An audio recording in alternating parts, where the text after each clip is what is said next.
Hello बच्चों, let's read this question. The question says, what are chemical compounds?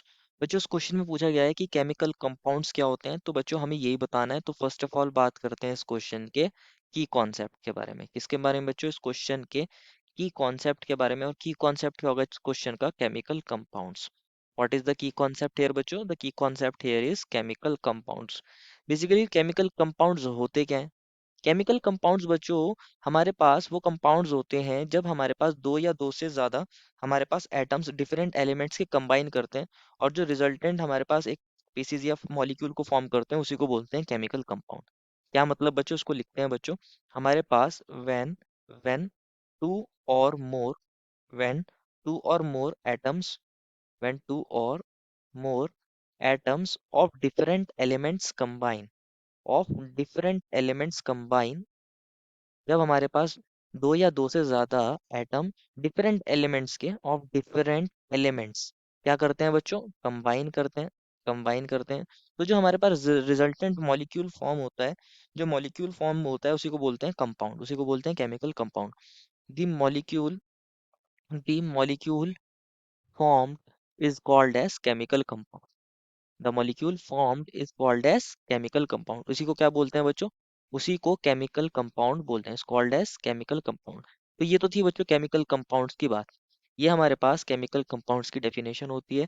When two or more atoms of different elements combine the molecule form is called as chemical compound. जो हमारे पास molecule form होता है उसी को बोलते हैं chemical compound.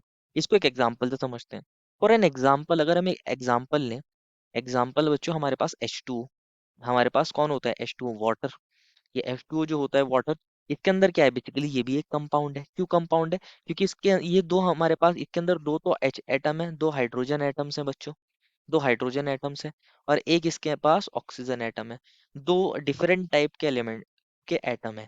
एक hydrogen का हमारे पास यहाँ हाइड्रोजन के दो एटम होते हैं और हमारे पास जो ऑक्सीजन एलिमेंट है उसका एक एटम होता है। जब ये कंबाइन करते हैं तो H2O को फॉर्म करते हैं और ये H2O क्या होता है? कंपाउंड होता है। अगर हम बात करें एक और एग्जांपल की, ये हमारे पास फर्स्ट एग्जांपल है। एक और एग्जांपल की बात करते हैं जैसे कि अमोनिया, जिसका फॉर्मूला होता है NH3।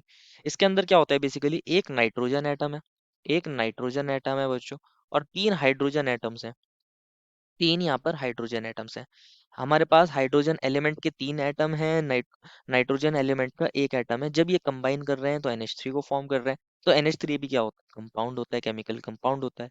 अगर हम बात करें एक और एग्जांपल की, कार्बन डाइऑक्साइड CO2, ये बेसिकली बना होगा किससे? One carbon atom one carbon atom रहा होगा बच्चों, और यहाँ पर दो ऑक्सीजन एटम रहे होंगे। जब भी तो एक CO2 का मॉलिक्यूल बना है, यहाँ पर दो हमारे पास ऑक्सीजन एटम्स रहे होंगे, टू ऑक्सीजन एटम्स रहे होंगे। जब इन्होंने फॉर्म कंबाइन करा है तो इन्होंने CO2 कंपाउंड बनाया है, केमिकल कंपाउंड। तो इस वे में हम केमिकल कंपाउंड्स को बताते हैं। जब बच्चों दो या दो से ज्यादा एटम्स डिफरेंट एलिमेंट्स के कंबाइन करते हैं तो जो मॉलिक्यूल फॉर्म होता है उसी को केमिकल कंपाउंड बोलते हैं। और यही हमसे पूछा गया था। This is the final answer. I hope you understood it well and best of luck.